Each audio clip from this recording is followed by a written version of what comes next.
ሰው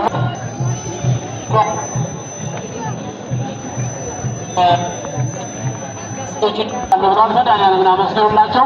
ትኬቱ ለሁለት መቶ ብር የሚሸጠው ለሁላችንም እንዲደርስ በረከት ተሳታፊዎች እንድንሆን የህዳር 7 ትኬቱን እንዲመጣችሁ ሰዱ። ሌላው ሸጣችሁ የምታመጡ ካላችሁ ሸጣችሁ እንድታመጡ ነው። ሸጣችሁ ሙሉውን ሸጣችሁ በመስሪያ ቤታችሁ እንድታመጡ እዚህ እየተመዘገባችሁ ሰዱ። በራሪ ወረቀቶች እዚህ ስላሉ ማለት ነው። ትኬቱን 200 ብር ሁላችንም እንድንሳተፍበት ነው። የምሳ ፕሮግራሙ ባለ 2000 ብር ነው። ይሄኛው ግን ሁላችንም በረከት እንዲደርሰን የራሳችንን ይመስገን በእውነት ደስ የሚል በዓል አስበርን በጥሩ ሰዓት ነው ታቦቱ